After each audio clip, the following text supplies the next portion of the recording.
Welcome to the fine print, ladies and gentlemen. I'm your host, Caleb Teskey, coming at you with another great guest today. They just keep coming, and it's only going to keep getting better here. I've got a stacked lineup for the next couple few months here, and really psyched to have some of these people on.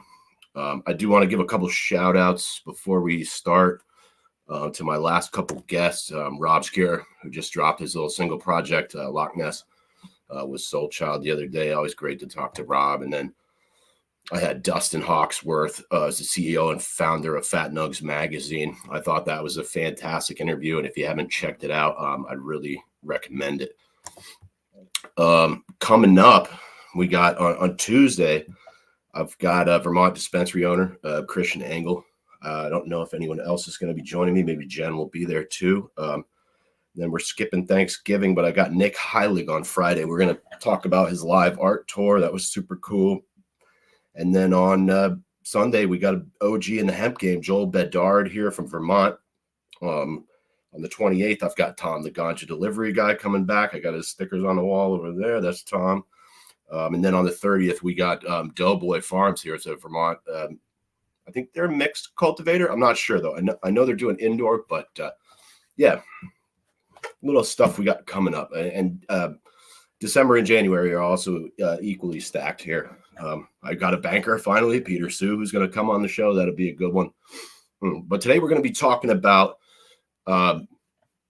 workers' safety, occupational health and safety, and things of that nature. And I'm super excited. We had to reschedule this interview a couple times, and I'm glad we finally worked our schedules out. And we've got. I'm going to slap the logo up here from the Foundation of Cannabis Unified Standards. Well, you're supposed to be over there. It's Lezli Engelking. Lezli, thank you for being here with me today. Thanks so much for having me. Yeah, I'm glad we finally made this happen. I'm really excited to talk to you here. I think this is going to be a good one. Yeah, I'm looking forward to it too. And thank you for your patience in rescheduling. Flus and sickness this time of year are bad. I know everybody's busy. Everybody in this industry has an insane schedule, and it's just, I feel like being flexible is a must. Well, we appreciate it. I know. Cool. So before we get into anything serious, would you please share with us a 5-minute life story? Sure. When I was in third grade, my teacher, so it was second quarter in grade school. And I had done well the first quarter, and I came back the second quarter and I got my report cards, and they were paper and we walked them home back in those days. And I remember opening it and seeing some A- and B's, but the note said, Lezli is resting on her laurels. And I had no idea in third grade what laurels were. I knew it wasn't good. So I, did the catastrophic kid behavior and hid under my bed and cried and was so upset and didn't want to talk to my parents until finally they came in and sort of told me what resting on your laurels is. I tell that because it's something that's stuck with me my whole life, that it doesn't really matter all the things you've done. It matters what you're doing now. And certainly I feel like in cannabis, that's more true than anywhere. So is that what you were looking for? Yeah, I like just a little bit of basic background because we're going to dive into the rest of your resume here, which I've, we talked about on the phone and I'm super interested in, including some of your work in the pharmaceutical industry. I'd really love to hear maybe what you were doing and sort of if and how that work has informed what you're doing now in the cannabis space. Oh, got it. I apologize. I thought you were just looking for a random story.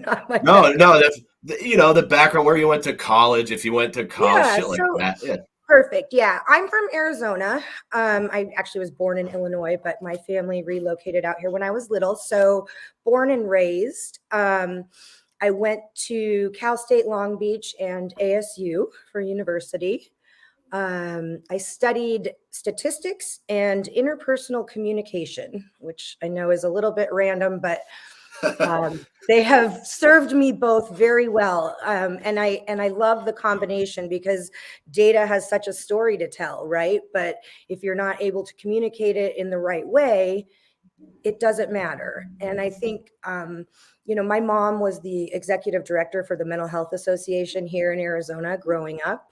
She took it from a 2-person organization up to a national organization. And so I spent, all my, mental health was a part of our childhood for sure. And worked there in high school and in college and internship and after college. And it was after college we were arguing for parity in healthcare. So we wanted equal coverage for mental health as we get for a heart attack or anything else. And back then it was really different, right? Like depression and anxiety were not words that people talked about comfortably. We were really truly trying to change the stigma around depression, and it took ages. But you look at where we are now, and it's super encouraging. And a lot of that sort of changing minds, education, stigma, that kind of stuff is very useful to what I do now in cannabis, and trying to get people comfortable enough to have a reasonable discussion that isn't about stigma and all sorts of different things. So it was through that work that I met the folks at Eli Lilly and Company Pharmaceuticals, and they are the primary pharma company that makes most of the mental health drugs. And so I ended up going to work with them, same kind of work, changing stigma around depression, lobbying, that kind of thing. I ended up in sales more often, more of my time there. I liked the other part, but I really, really loved getting to talk to physicians and see how these medications were changing people's lives. It was really about the people for me. It's always going to be.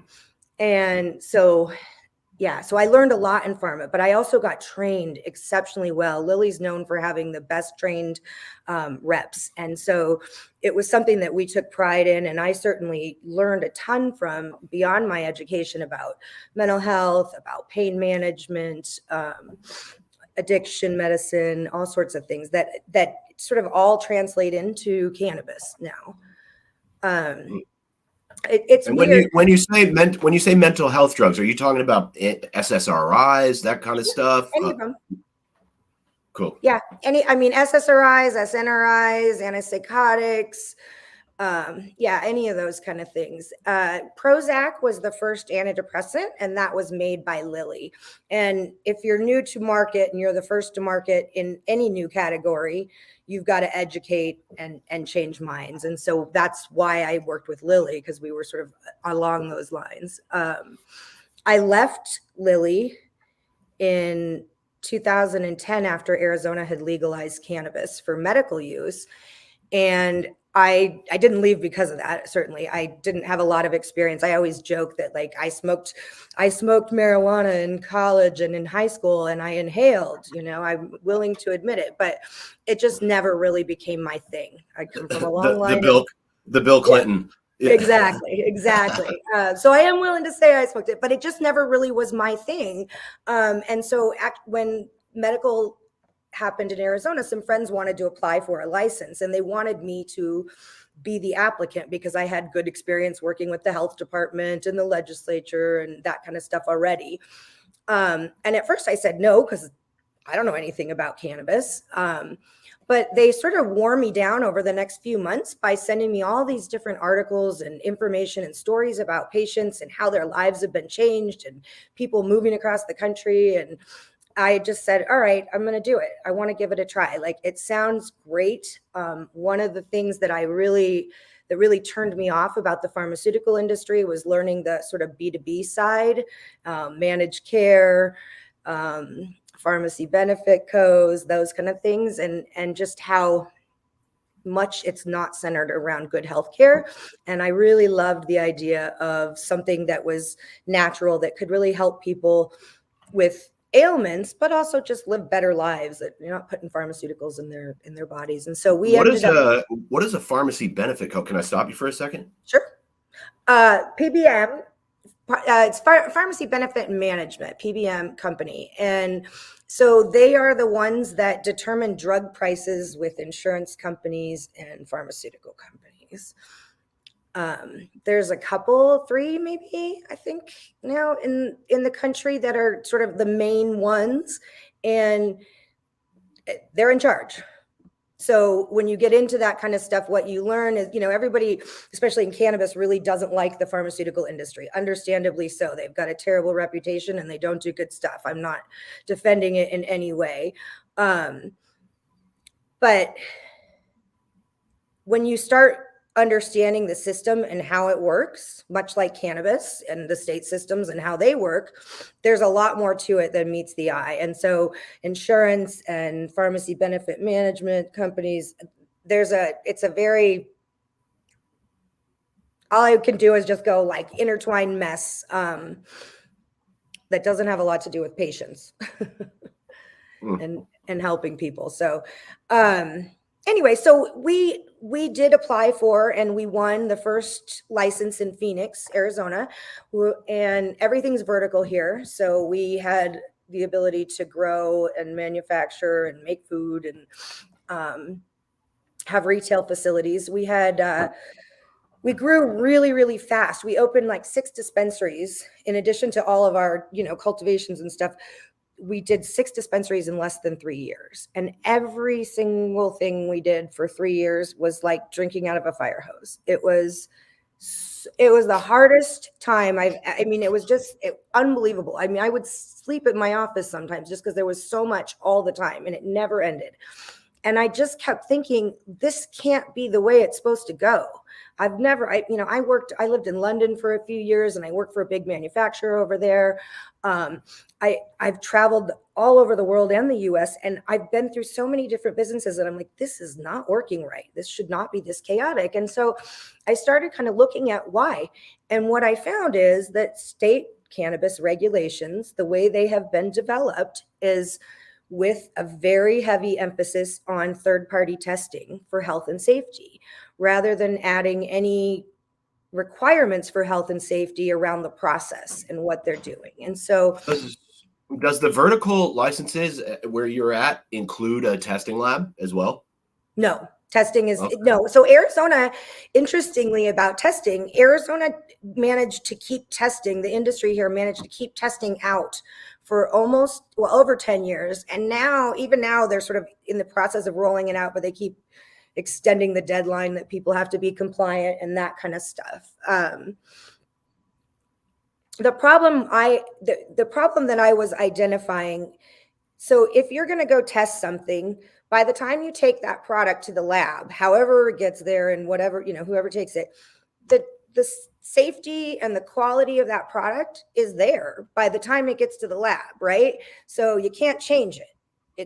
It's a test to show. And in every other industry, whether it's food or pharmaceuticals or anything else, the government regulates the process.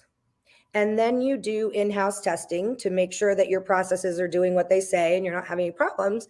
And you do one outside third-party test and product kind of stuff. But in cannabis, because we're developing these programs at the state level and not the federal level, states have gone about it a different way. And I do believe that is one of the reasons we're seeing so many different problems in so many different areas, whether it's lab shopping and all the issues in the third-party testing world, whether it's worker health and safety, whether it is operators going out of business because they don't understand efficiency and they can't run their business as well. It's all of those things can be solved with standards and a quality system versus the rules that tend to set people up for problems. I'd like to flash a comment up here from Daniel Johansson. Iraq, Lezli, have to go late here in Paris. We'll listen to the rest after. I believe Daniel was involved in that Juicy Fields thing with Lars Olofsson. And yes. Daniel, thank you for tuning in here for a little bit, man. Take care of yourself. I hope you're doing all right.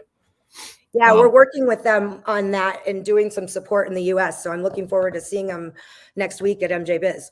No shit. Yeah. Have you talked to any of the people affected by that in the US? Nope, not me. Okay, cool. Just curious.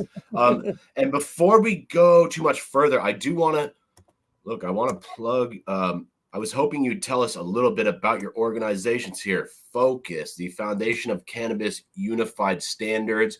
I'd like to know sort of how you went about starting that. I don't even know. It's a nonprofit, correct? It's a 501c3 foundation, so it's a Cool. charitable organization. So how do you go about starting something like that and funding it and building the infrastructure, the websites and all of that stuff? And what do you guys do at Focus?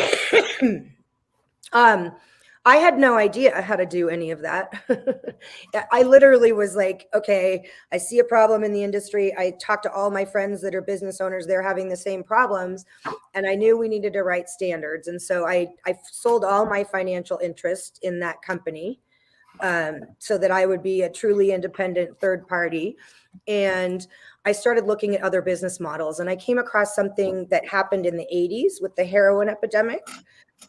So in that situation, within a couple years, there were methadone clinics that had popped up that were operating all across the country in all different local, all across the country in under different local and state regulations with no federal oversight, which that's cannabis today.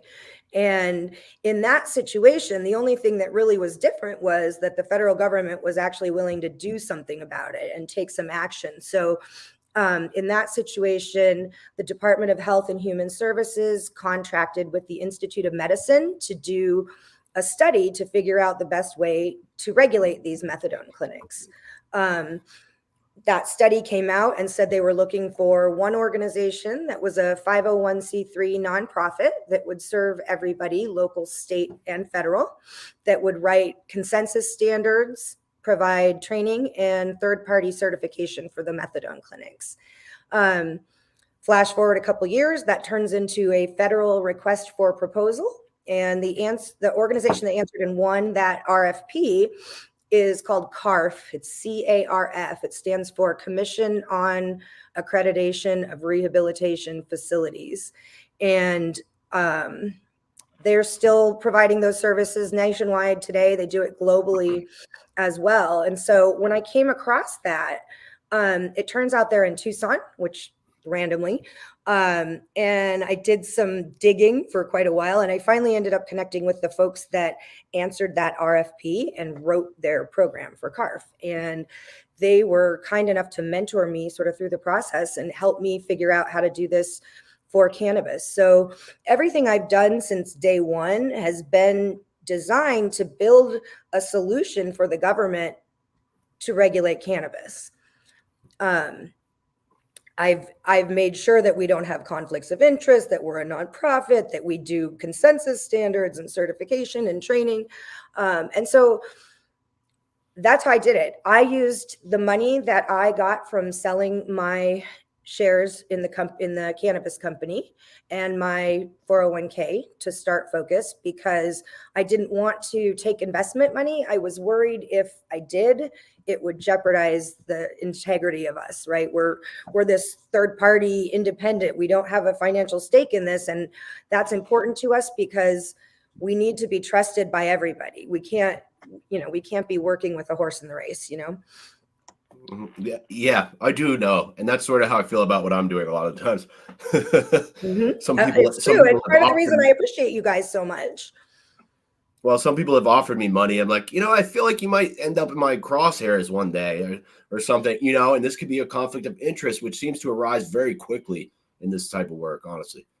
This industry is laden with them for sure.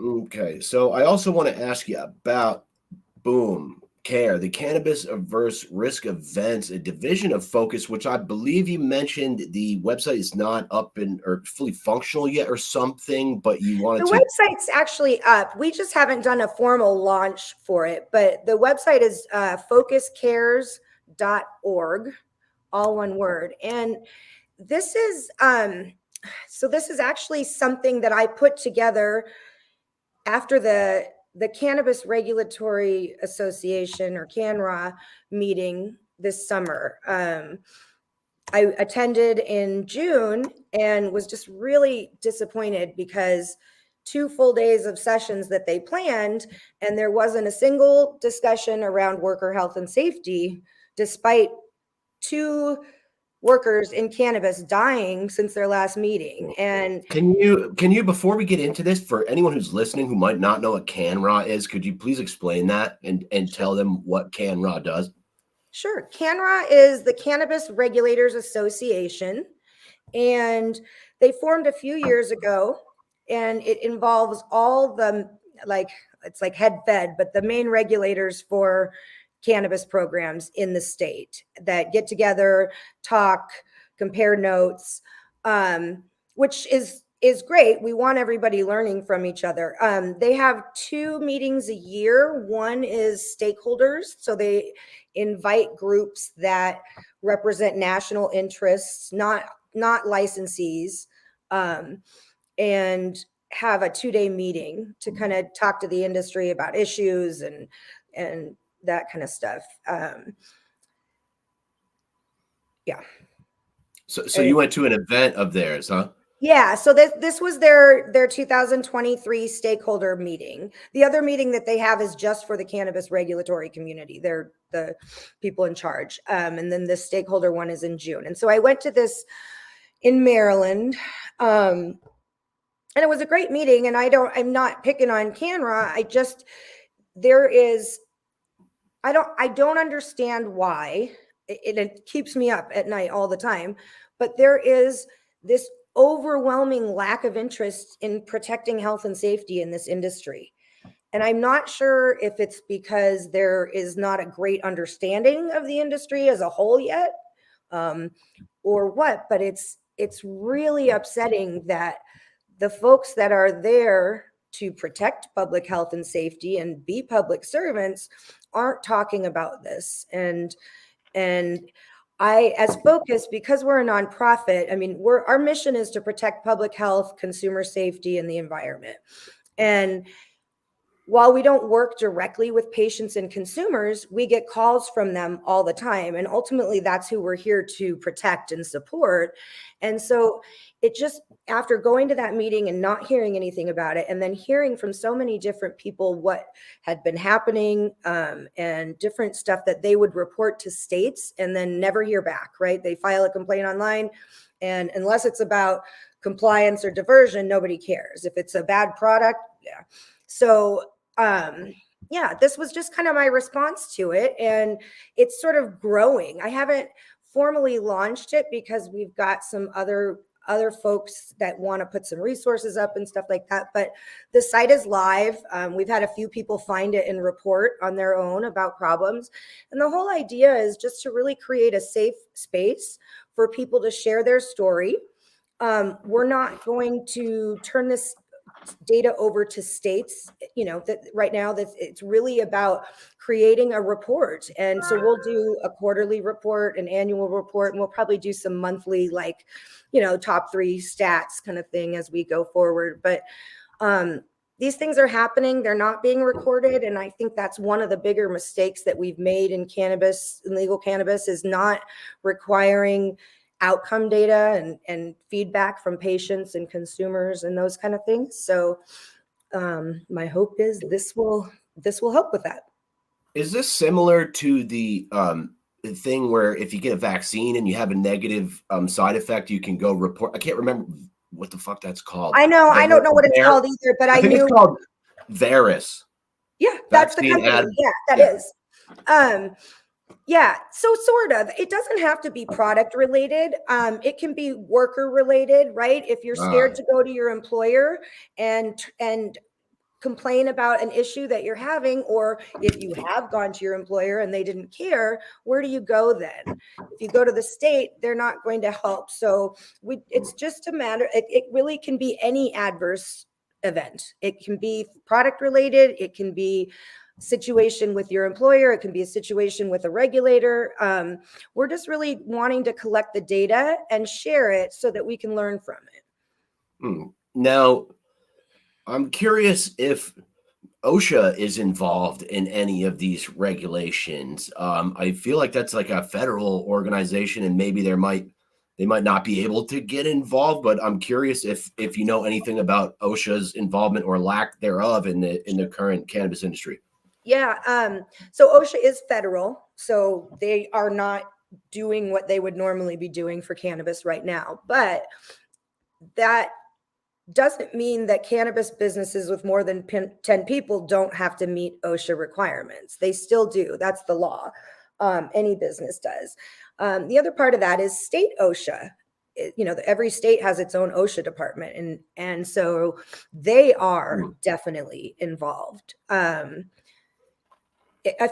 Forever ago, gosh, this must have been like 2015 or 16, there was an explosion in an extraction lab in New Mexico. And it was early days of this industry, and literally no one knew what to do about it in the state. It was like the cannabis division didn't want to handle it. The fire marshal didn't want to handle it. State OSHA didn't want to go inside. They wanted to bring the equipment outside because they didn't understand the risks. So it's a challenge for sure.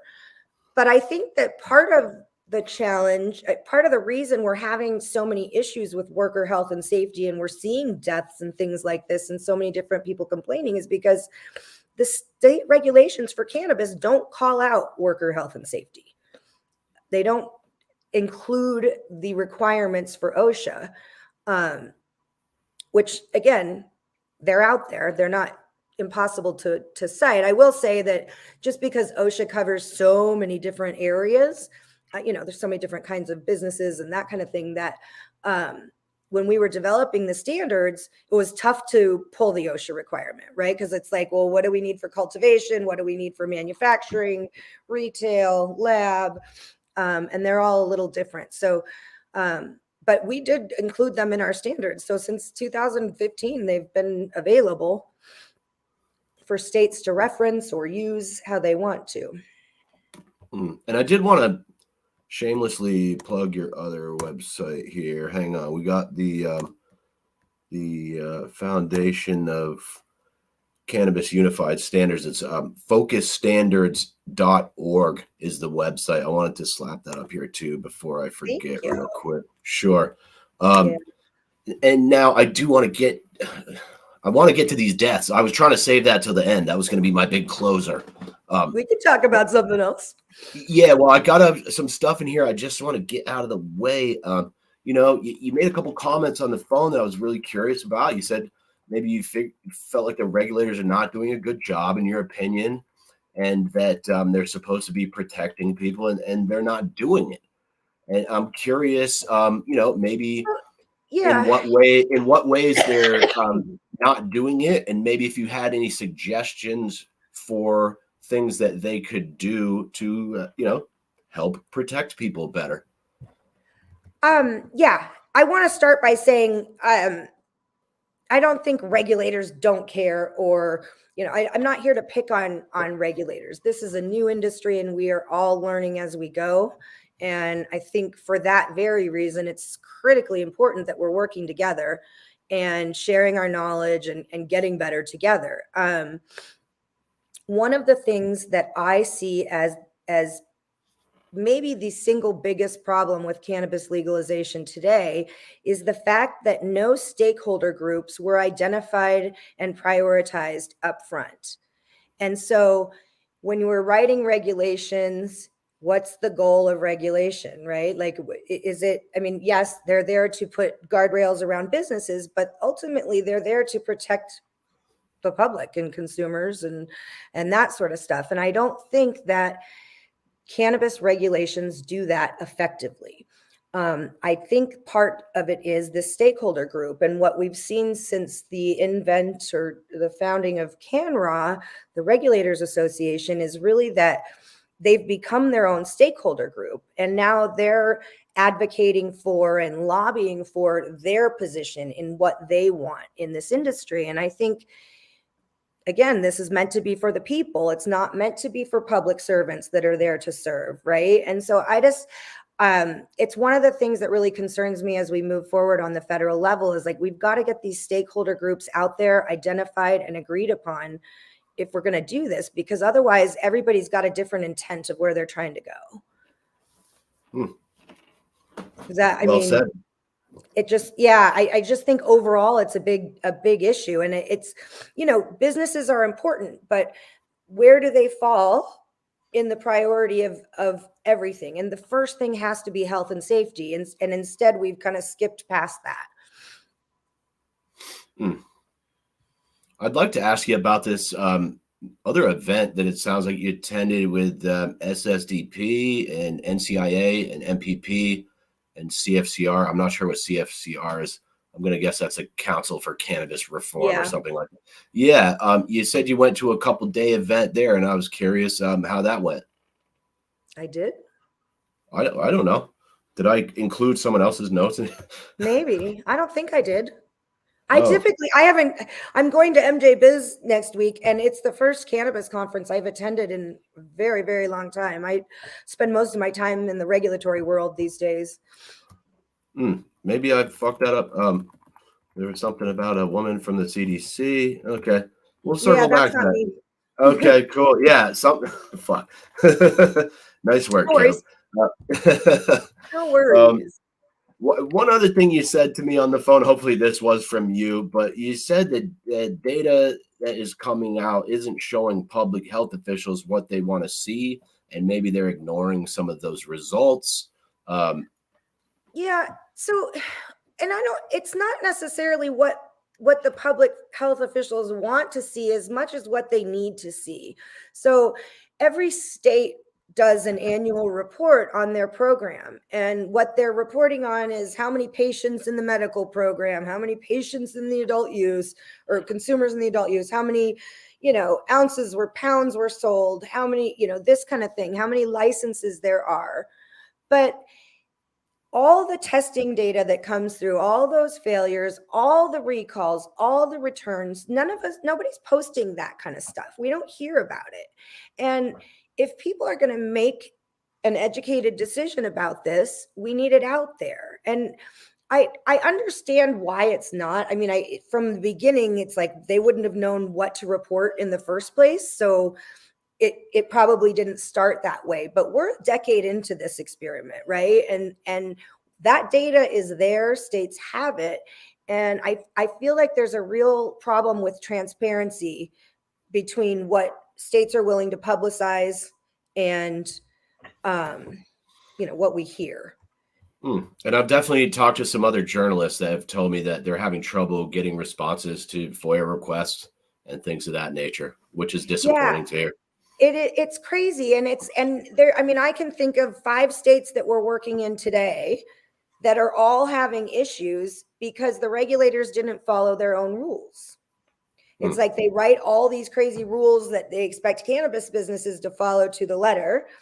And then they have their part of the rules that they have to uphold, but they don't. And that's a problem too.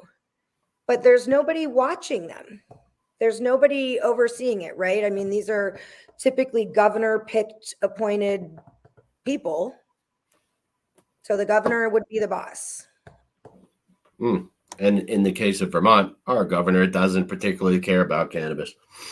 Yeah, I mean, I'm friends with the health department director here in Arizona, and he, cannabis is 0.5% of what his job is. We don't have a separate cannabis division. It's just under Department of Health, but like that regulating that program is nothing compared to what he does. So as long as it works and he doesn't hear about it and there's not major problems showing up in the news, why would they do anything, right? I mean, I don't think the same can be said for these cannabis agencies, these commissions and regulatory agencies and things in states where that's set up and their entire job is about cannabis. The expectation is there should be more. Mine anyway. And again, I feel for these people. I'm not trying to sound like I'm attacking anybody. It's a terribly tough job. And most of the time, what I do is educate regulators these days. We work with the Association of Food and Drug Officials and train state level employees that oversee cannabis and ag employees and stuff like that. So it's hard. And I've got a lot of empathy, but my contention with the issue is that it doesn't come to light. Nobody's talking about it. There's nobody even, recognizing that there's these issues here and we've got to fix them. Like, this is an experiment. We've got to change course and do things the right way as we go.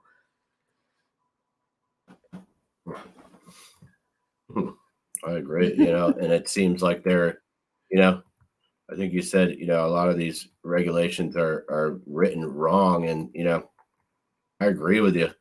And yeah, we're gonna work our way to the, but they really, like, so it's interesting because when you look at federal regulations, there are executive orders that come into place with every change of administration about regulatory reviews and not over regulating, and that each agency is responsible for doing a review of their rules. That doesn't happen at the state level, and it shows. And nobody in cannabis moves so fast, right? I mean, for everybody, it's a crazy quick industry. So regulators have to play at that speed too. And they're always, regulation always follows industry, right? It's never first. So it's one thing to be behind, but I think it's another to go, we're okay with being behind. We're not doing this. We need to do something about it, And what do we do? What do we do, and how do we do it? Seems to be the real questions, and it seems like, in my opinion, what we're seeing is a lot of people who helped write the original policies that seem to be failing in state after state after state. And I'm in Vermont, which I think has some of the best laws in the country in terms of cannabis. Yeah. And I still think it's a mess. And I still think, some of these consulting firms that they're talking to, which I believe you mentioned one, the CPPC or something, some of these people came from the original organizations that wrote some of those policies that appear to be failing across the board, and in some states much worse than others. Yeah, it's definitely true. There's law firms and consulting companies that were highly involved from Colorado onward and have sort of morphed into new companies with different names that don't appear to be connected but still are. And it's concerning to me because we're still pushing this same flawed model. And truly, that's sort of how I see it, is like, every state that, we have a kind of a unique perspective because we work around the world. We've worked in 15 countries and 31 states. So we see things from a different perspective than a lot of people because we get to see trends, right? Because we're seeing things from a high level and can kind of take a step back from it. And so I think that we can't keep copying a flawed model. Somebody needs to look at this and go, well, if we were going to design a regulatory program for this, how would we do it and what would be efficient? Well, why would we go any way different than what consumer packaged goods do, or food, or pharma? For the cannabis, parts of the cannabis that are going to be, ingested or used by humans, I just think that we gotta take a step back and do it right. I'm very interested to see what Minnesota does with their hemp law. I think part of the challenge we're seeing is because it's taken so long to get anything moving at the federal level, the hemp industry has charged ahead, and they don't have the same barriers to entry that we do in the marijuana side. And I think that's really pushing the envelope here. And I think once, as a country, we can get over this nonsense about hemp being different than marijuana or cannabis and just call it all cannabis and regulate it as such, we'll do a lot better. It is the same plant, it seems like. It's science, it's botany, you can't change it, right? Like, it is what it is. We can call it whatever we want. We can put arbitrary limits on it. But the reality is, it all is going to have to be regulated like a consumer packaged good would be anyway. So certain amounts of psychotropic activity will be allowed, at over the counter, just like Tylenol or anything else. Like, it's the same kind of thing. And I think we're going to see that more, especially with federal legalization and maybe when some pharmaceutical industries get into the game, you know. Yeah. And I I feel oh, go ahead. No, keep going. no, I was done. Yeah, go ahead, I was just please. going to say, I would say that like one state that has done something very interesting that I mean, obviously I'm personally fond of it because it involves my company, but Missouri has written into their rules that every business in the state has to build a quality management system according to one of 4 published standards. And they cited ISO as the only non-cannabis standard. And then they cited Focus, ASTM, and Cannabis Safety and Quality. And they didn't mandate that the licensees get certified right away. They just need to implement these standards. Like I said, I've got personal interest in this, so I don't want to act like I don't. But beyond just what it means for Focus, what I'm really excited about for this is to show what a difference standards can make in these programs. And so what is it going to look like in a year? How are their compliance rates going to be different? How are their recall rates going to be different? How is worker health and safety going to be different, right? Like, what do their sales look like?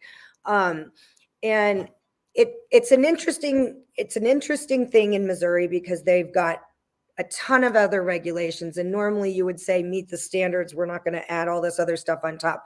They haven't removed anything yet, but obviously the goal would be to have these operators follow standards so that they're not only remaining compliant, but they're running a successful business. It's like if you aim for compliance, you're going to get compliance, maybe.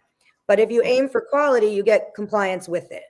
And then you also get all the business benefits of, customer satisfaction and ROI and all that kind of stuff. So I'm hoping that's what we will see.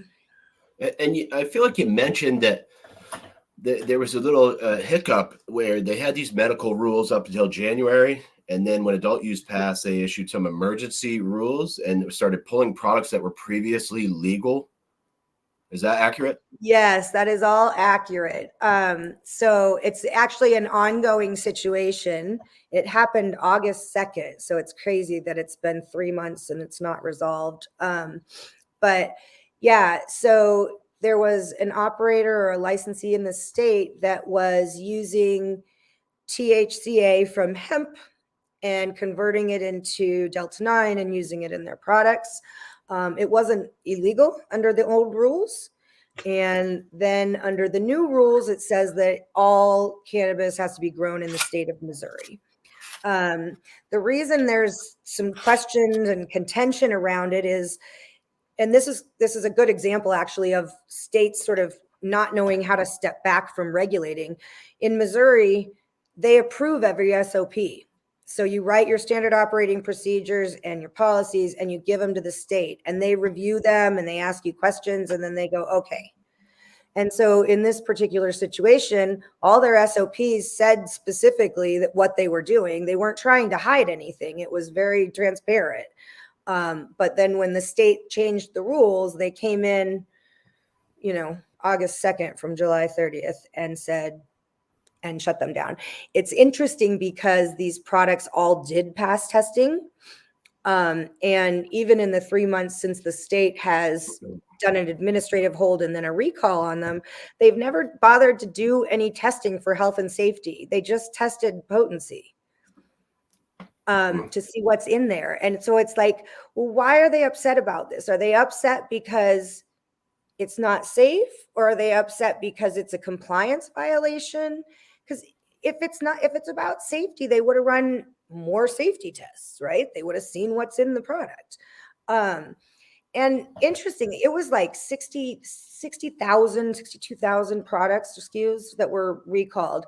They released about, 15, 20% of them about a month ago, released some more last week. And then this week they put in a note out that says you can destroy them if you want to, but you don't have to. And this is going through further legal stuff. So it's just all really confusing, and again, stakeholders, who are we serving? Like, are we here to protect the health and safety of the public and the people in the program? Or are we here to give fines and do this? I think it's a new program and we got to prioritize what we're here to do. Yep. I'm with Lezli Engelking from the Foundation of Cannabis Unified Standards.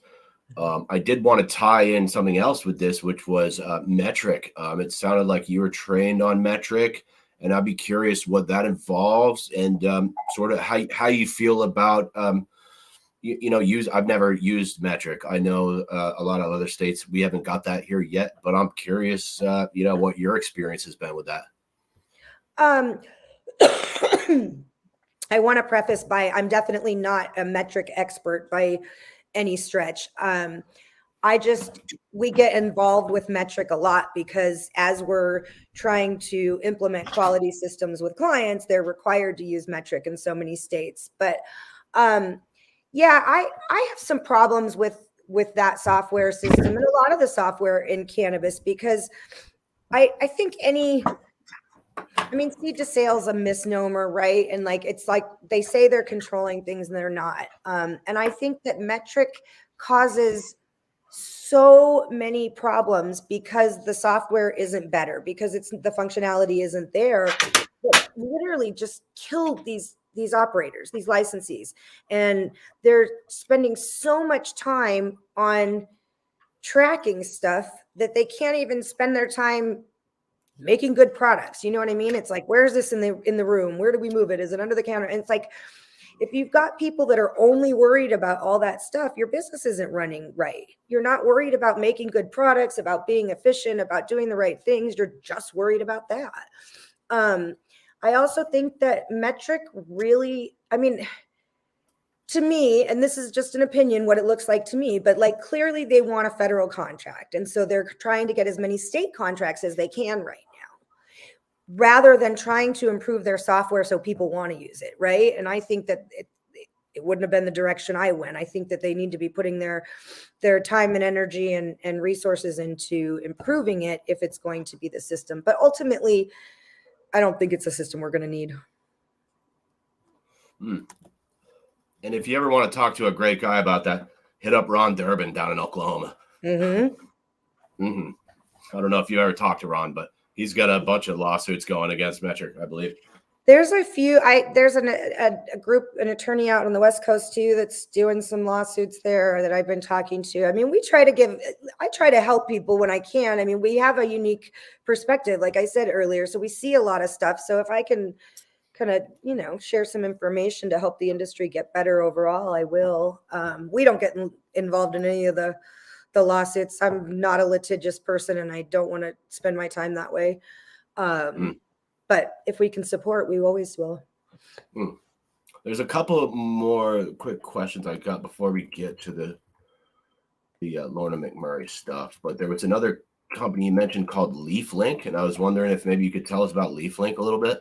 Yeah, so that's sort of another example of software that's just not quite there yet. So LeafLink is an online marketplace. You could list your products and buy products from other licensees in the state, and they go state to state. In Missouri, that's all the industry really uses. They've done a really good job. They've done well at getting into the space there, but they don't. So from a quality perspective, if you're going to buy product from somebody, whether it's ingredients, whether it's dried flower to make your own pre-rolls with, whatever that is, you need to have an agreement with the person that you're buying that from. That agreement needs to include the quality standards that you want it to meet. If I say I want to buy some flower from you and I don't give any specifications, why, how does that work? And then what happens when something goes wrong? And so that situation with the recall in Missouri is a perfect example. Oh, that's my turkey's done. Thanksgiving today for my family. Awesome. Anyway, what was I just saying? I'm sorry. Oh, I'm having a brain fart. Me too. I know. LeafLink. So, yeah. So like in Missouri, that there was that huge recall, and the manufacturer that was making the oils, the distillate and isolate and stuff with that and selling it to lots of other companies, right? And then they were using it in their vapes and all these other things. But they all did it through LeafLink. And so the minute this recall happens and it comes out publicly that THCA was being used, there's companies trying to sue this manufacturer. Well, how do you sue somebody if you didn't have an agreement?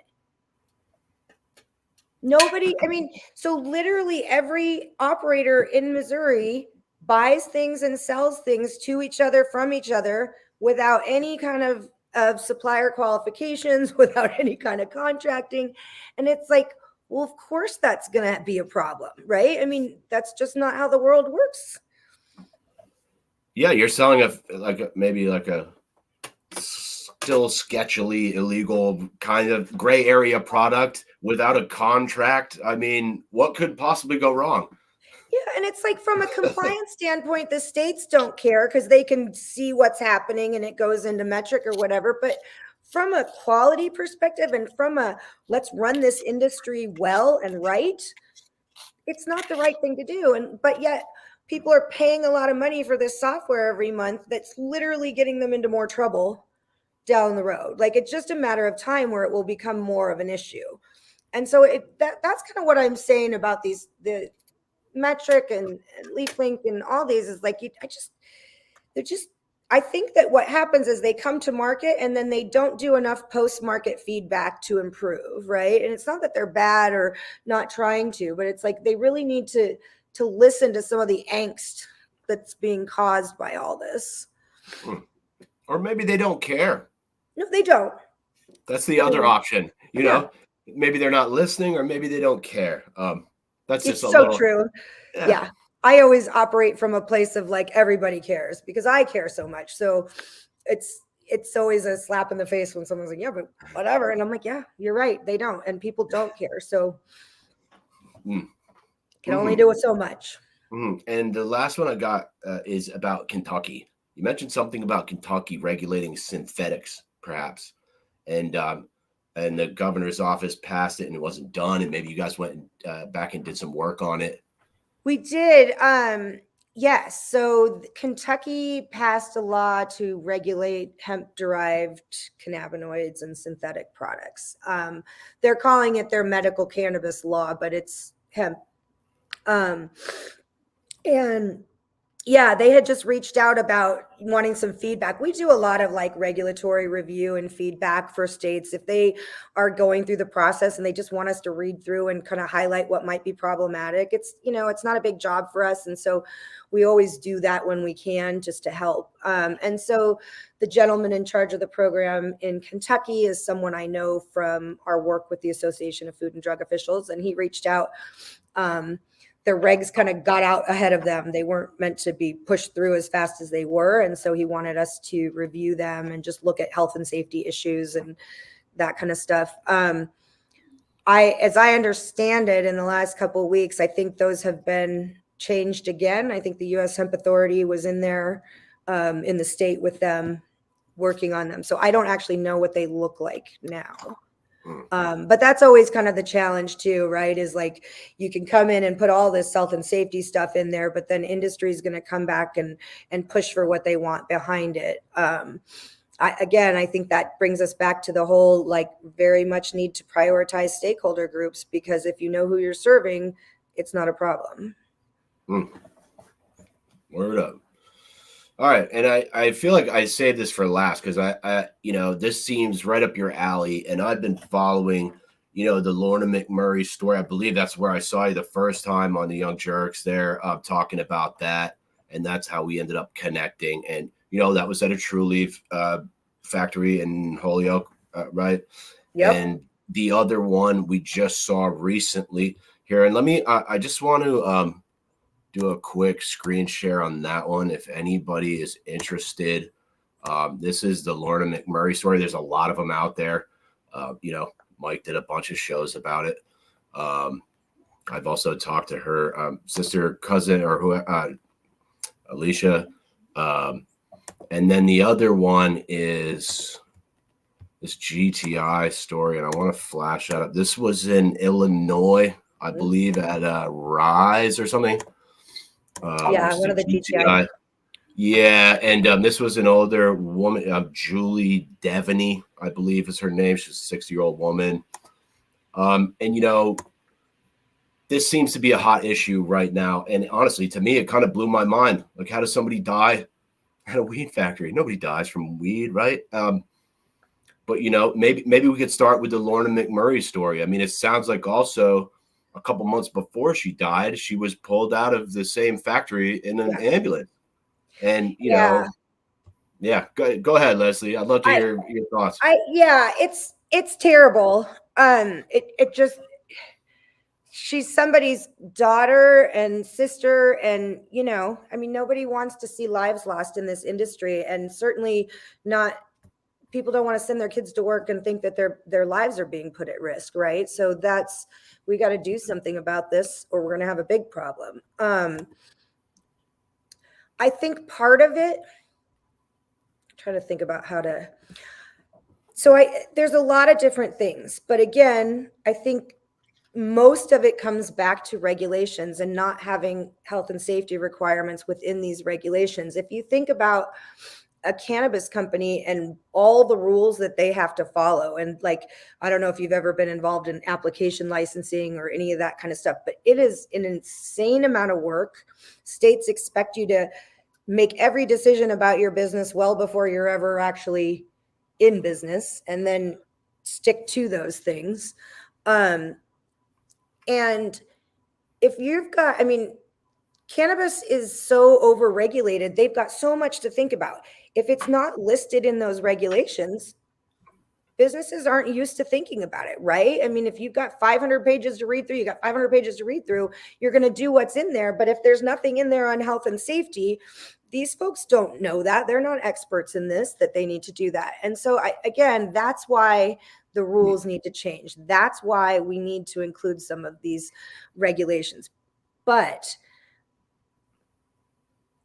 because we don't have them, and because states are not regulating the process, they're regulating the products, right? And so they're testing the end products, not controlling how they're made, what goes into them, that kind of stuff. It's always, these facilities are, so many of these facilities are going to become problematic even if they weren't. So let me give you an example that's not facility related, but I think it's illustrative of this. So we had a client that was making gel caps, and they'd been making them for a year, never had any problems, always passed testing.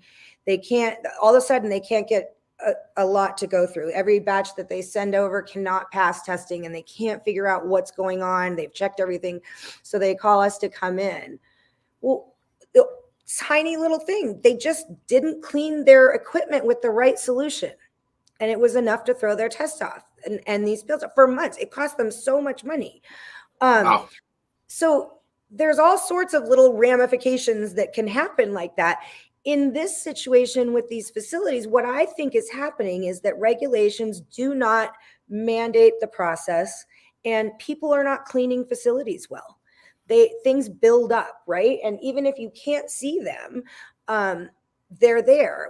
I went through a facility a couple weeks ago when I was doing a site tour in Missouri, and just on the outside of the wall, you can see a little dark stuff. You can see water, and there's a outlet coming down, and it's like, have you taken that outlet apart and seen what's behind it? Because if we can see this with the naked eye, there's way more that we're not seeing, and those are all risks. And so I think, for that Trulieve facility, it's an old mill building, as I understood it, right? Yep.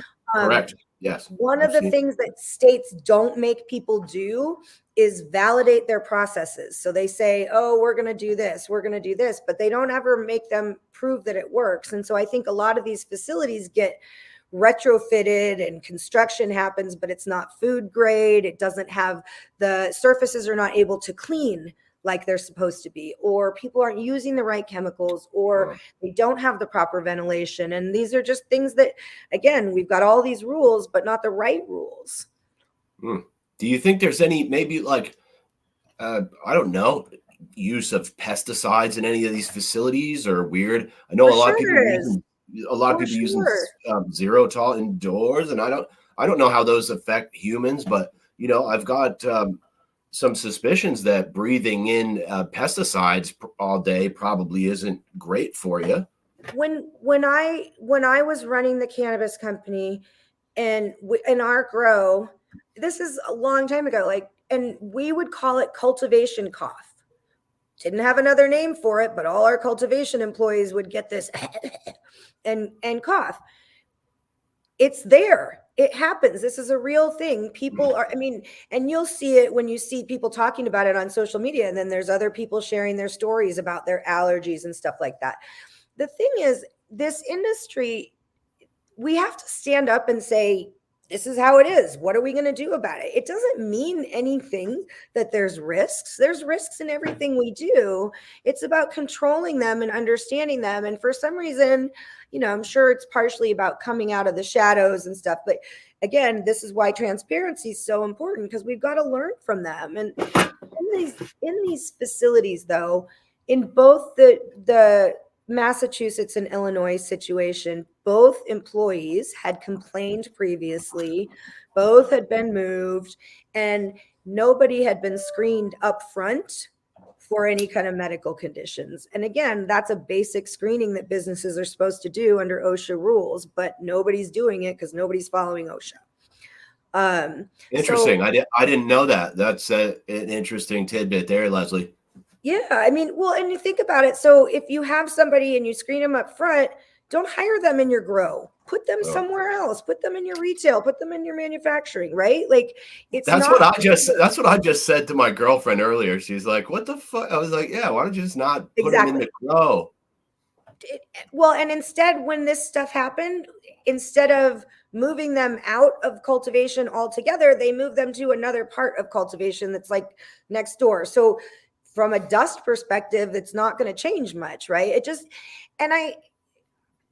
yeah. So there's just some, like, employers need to just be proactive about this, and it wouldn't be a problem. Like, it really isn't that hard. If you just take a few minutes and think through the checklist and go through and make sure you're doing these things. For some reason in cannabis, employees are not valued like they should be. And I don't understand it, because the employees are the only people talking to the customers. So if you're not treating them well, how are they going to talk about your company? You know, it doesn't make sense. And labor's always the biggest cost. You would think that they would I just feel like some time needs to be spent around it. No, and some of the wages have just been pathetic sounding to me, honestly, for the amount of work these people do and some of the risks. I talked to a couple of whistleblowers from Florida Trulieve who told me about incredibly dangerous working conditions, sinkholes in the parking lot where they would drive like heavy machinery through. He said like a 6-foot deep sinkhole in the parking lot. Like, yeah, you know, wow, electrical outlets with water around them, like you were saying, you know, and you know, that's so common. Yeah. Can I slap a couple of comments? We got Tara here from Fat Nugs Magazine saying I sound better. Apparently I was congested the other night. Thanks for watching, Tara. That's quite. We got Jim Barry here, who's a guy I follow on LinkedIn. I think Jim's a grower from Detroit. If I'm not mistaken, he also wrote a little piece for Fat Nugs or had some weed in there. But he says aspergillus scare is causing a fungicide epidemic. Any thoughts on that comment? Yeah. Yeah, agreed.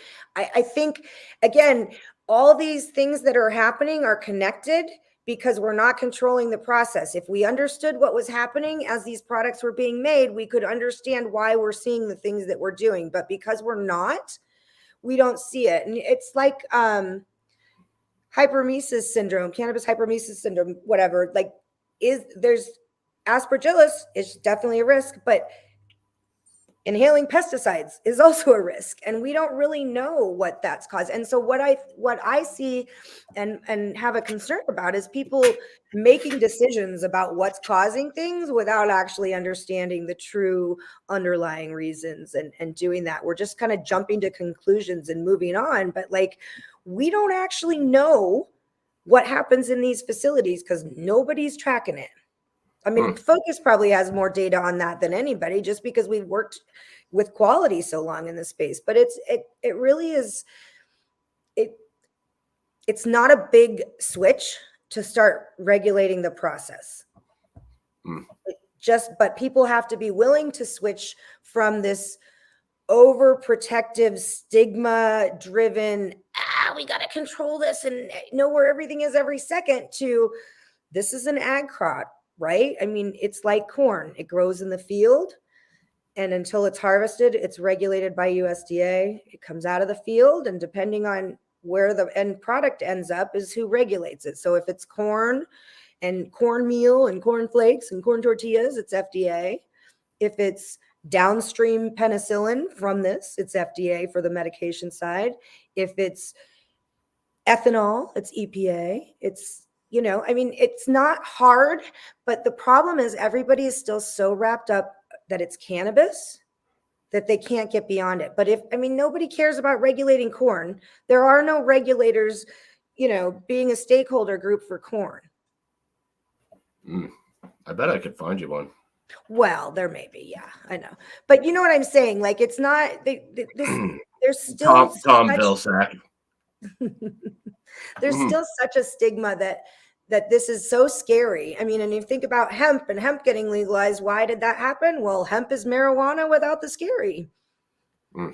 Right? We took the THC down. So like, the fear porn does kind of still exist though, and it's kind of it's tough to listen to, it's like there's still less people dying from weed than drinking water or so, it's like you could die from drinking water, I know, overdose on weed, and it's still, still we see sort of cherry picking studies, in my opinion, okay, at least in Vermont, and using that to still drive this narrative, which I feel is outdated, and they refuse to maybe look at any science that would.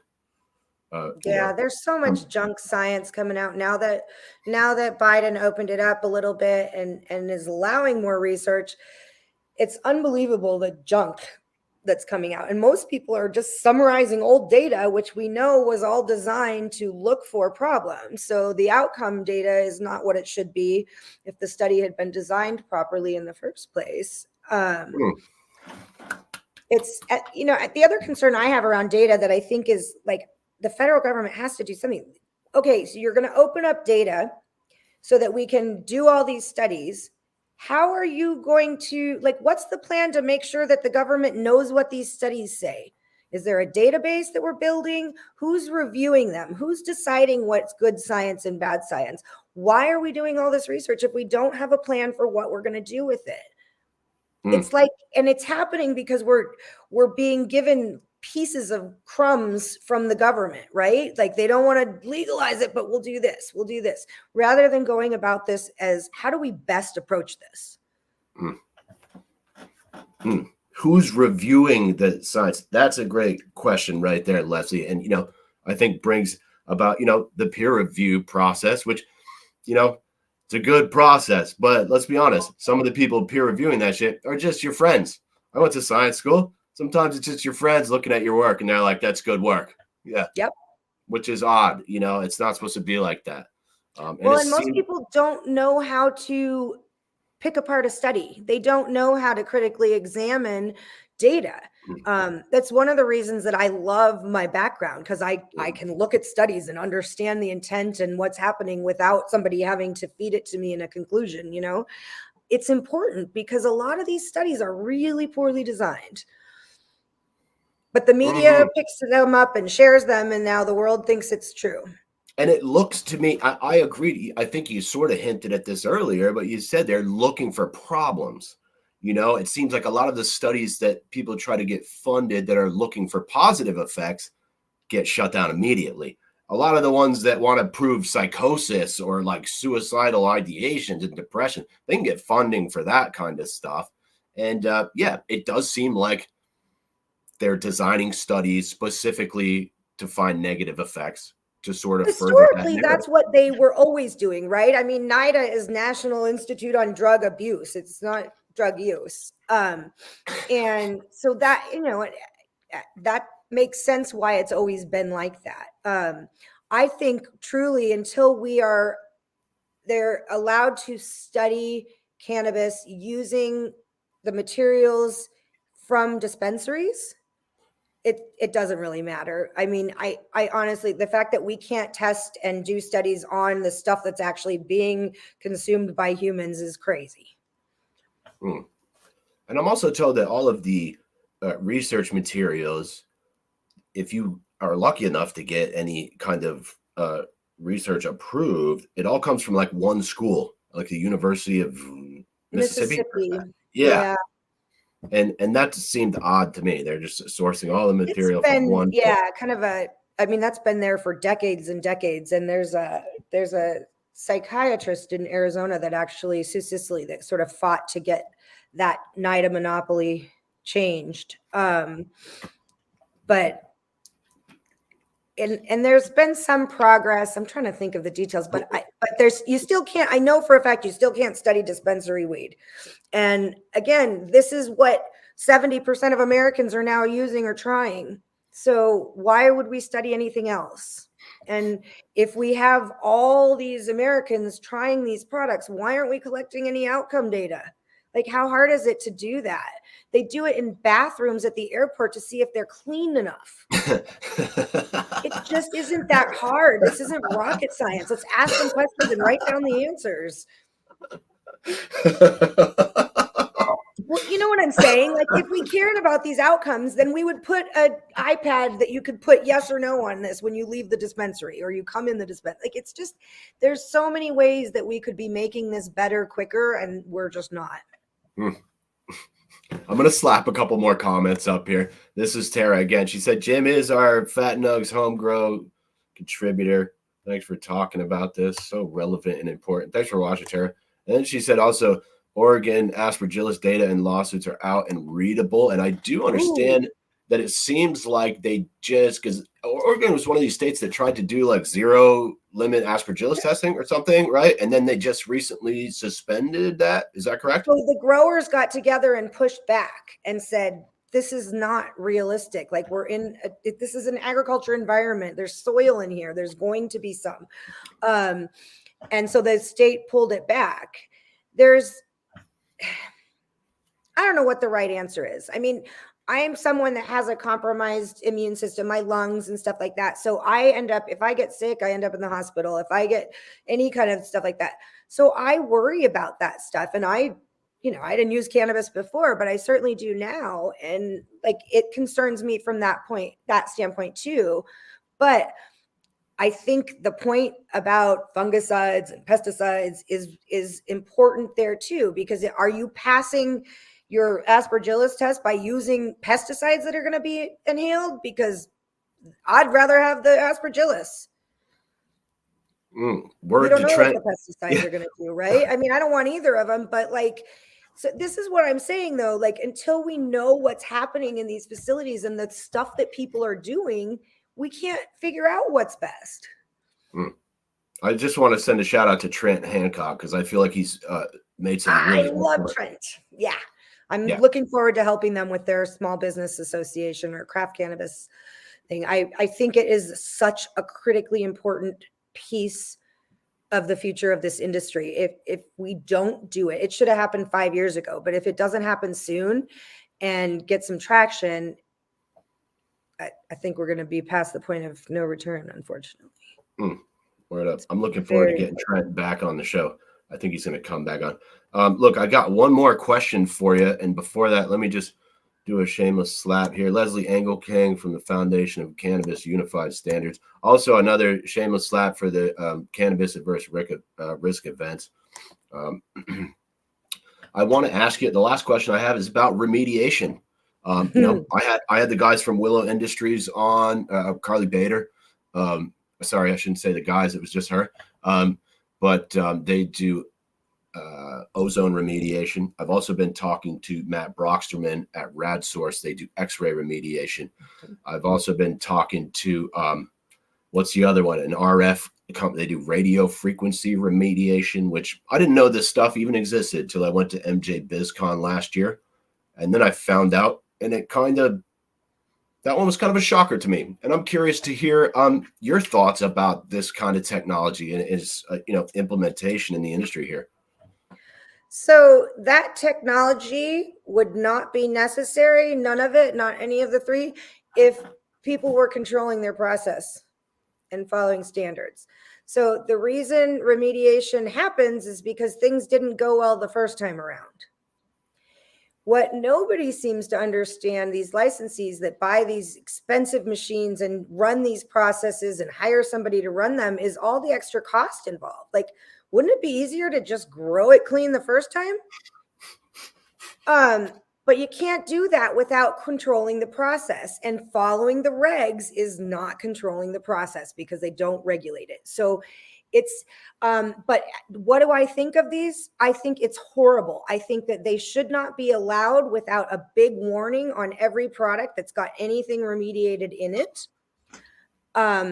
Ozone, yeah, it just shouldn't be used in this. There's just too many risks. There's risks from the machine. There's risks from people being around it. We have no idea, never mind quality, right? Like, if you're trying to sell good weed, you don't want to remediate it anyway. That's not how you get good weed, right? So if people, again, like, it's counterintuitive to why this has become so important. The only reason it is because people don't know to control their process, so they're having problems. But yeah, I am not a fan of remediation. I'm not the scientist on it, but I work closely with Tess Edom from Rogue Micro, and yeah, for sure, and Kyle Baker from Clean Theory, both of whom are well more educated on this than I am. But yeah, we just did a session training inspectors, cannabis inspectors, on remediation at the AFTO meeting this summer. And people had no idea, like, they just didn't even understand what it was doing. And I just, again, this is where it's like industry comes and says, but we need this to be allowed, and it gets allowed, but nobody understands the implications of it. And certainly not the industry. And so we have to just be careful because everything has implications, you know? Kyle R.L. Baker, the plant pathology, Hoboken, New Jersey. Okay, cool. I just had to pull that up real quick. You should, if you want an introduction, we work closely with him. They do an amazing service. So they come in if you're having a problem, and they'll decontaminate everything, clean it, and then they put sensors in that monitor the environment all around. So they can even tell, like, through their sensors, how well people are cleaning their tables. And yeah, I'd like to talk to him. If you put us in touch, that'd be great. They've been able to get people from failing to passing like that, like, and no remediation, right? Just doing things right. Yeah, that's how you talk yourself out of a job real quick. You get it done in a month, and they're like, "Shit, we don't need you anymore." Nice work. Cool. So, look, Lezli, I'm about out of shit. Thanks for touching on that piece to Tess, too. Tess is great. She's been on the show before. I'm hoping to have her back sometime. Yeah, she's great. She's a wealth of information. She's great because she was an operator. So she saw how ozone machines work in action, you know, too, not just worked as a scientist and all of that. So she gets it. I got a guy named Mark Sheldoni coming on too, who's a PhD He's chemist. Awesome too. Yeah. Great. I'm looking forward to hearing that one. So look, I'm out of shit here. I'm going to give a couple more shameless slaps. Lezli Engelking, Foundation of Cannabis Unified Standards and Cannabis Adverse Risk Events. Yeah, I'm out of shit. And I always leave the last word for my guests. So like I said, if we missed anything, or if you have any shameless plugs or shout outs you'd like to give, now is the time. I'd like to thank you for your time. I'm glad we finally got to do this, Lezli. It's been a pleasure having you on. Me too. I hope we can do this again sometime also. For sure. For sure. I guess I don't really... Health and safety is not important until it becomes important. It's such an easy thing to plan for and control for if you do it in advance. But if you don't, you get behind. And so I think maybe the best thing to say is just anybody that's having challenges like this and is wondering, or they're, can't seem to pass testing, that kind of stuff, that reach out. Like, let's talk about it. We're here to help you. That's here to help is kind of our hashtag. We're here to just help build a better industry. Our vision is a safe, legal, sustainable, global cannabis industry. And everything that we do is sort of designed to help get towards that end. So we're all in this together. Nobody's, it's an experiment, and we got to work together to get better. Beautiful. I'm going to leave it right there. Lezli Engelking, it's been a pleasure. I'm your host, Caleb Teskey. Remember, the devil is in the details, and the details are in the